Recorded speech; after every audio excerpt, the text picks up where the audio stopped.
আসলে আমরা সরাসরি কোরআন থেকে শুনি, কারণ কোরআন থেকে শুনলে বরকত বেশি না কম? আরো জোরে বলেন, বেশি না কম? এটা এমন একটা কিতাব যে কিতাবে কোনো ভুল নাই। আছে? সন্দেহ আছে? সংশয় আছে? মুত্তাকিনদের জন্য এই বইটারে হেদায়েতের কিতাব করে নাজিল করলো কে? যালিকাল কিতাবু লা রাইবা ফি হুদাল লিল মুত্তাকিন। This is the book, the most authentic and original book in the world, whereof there is no doubt in it and a guidance to those who are muttaqin. এটা এমন বই যে বইয়ে কোনো ভুল নাই, কোনো সন্দেহ নাই, কোনো সংশয় নাই। মুত্তাকিনদের জন্য এই বইটারে হেদায়েতের কিতাব করে পাঠালো কে? আবার আল্লাহ বলেন, কিতাবুন আনজালনাহু ইলাইকা লিতুখরিজান নাসা মিনাজ যুলুমাতি ইলান নূর। নবী হে, এই কিতাবকে আমি নাজিল করেছি অন্ধকারাচ্ছন্ন মানুষগুলোকে আলোর পথ দেখাতে, বামপন্থী গুলারে ডানপন্থী বানাতে, জাহান্নামী গুলারে জান্নাতি বানাতে। এই কিতাব যদি কেউ পড়ে সে মানুষের মতো মানুষ হয়। ওই মানুষ কখনো অন্যায় করে না।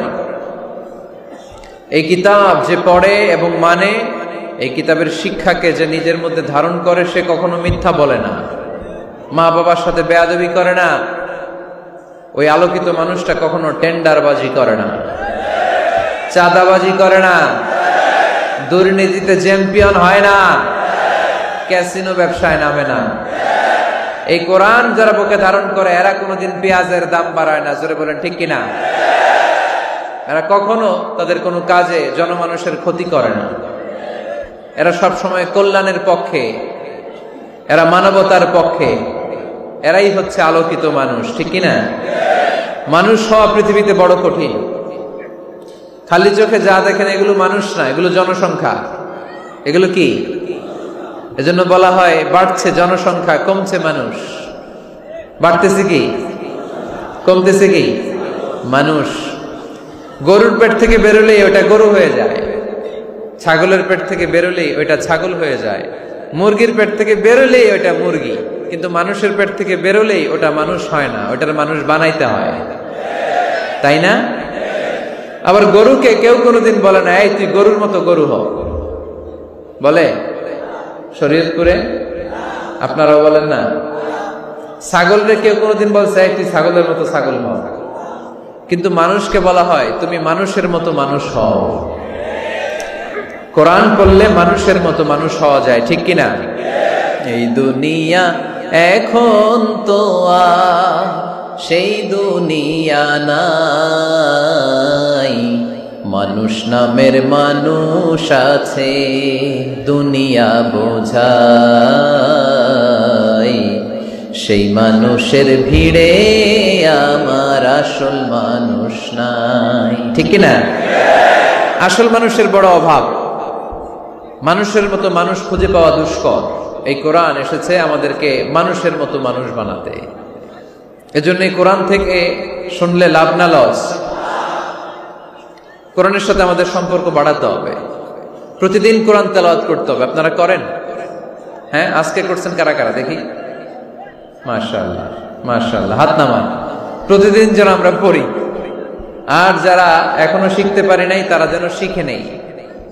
কোরআন পড়া যেমনি সওয়াবের, কোরআন শোনাও তেমনি সওয়াবের, ঠিক কিনা? কোরআন শুনলে রহমত নাজিল করে কে? وَإِذَا قُرِئَ الْقُرْآنُ فَاسْتَمِعُوا لَهُ وَأَنصِتُوا لَعَلَّكُمْ تُرْحَمُونَ। যখন কোরআনের তেলাওয়াত করা হয় মনোযোগ দিয়ে শোনো, তোমাদের উপর রহমত নাজিল করবে কে?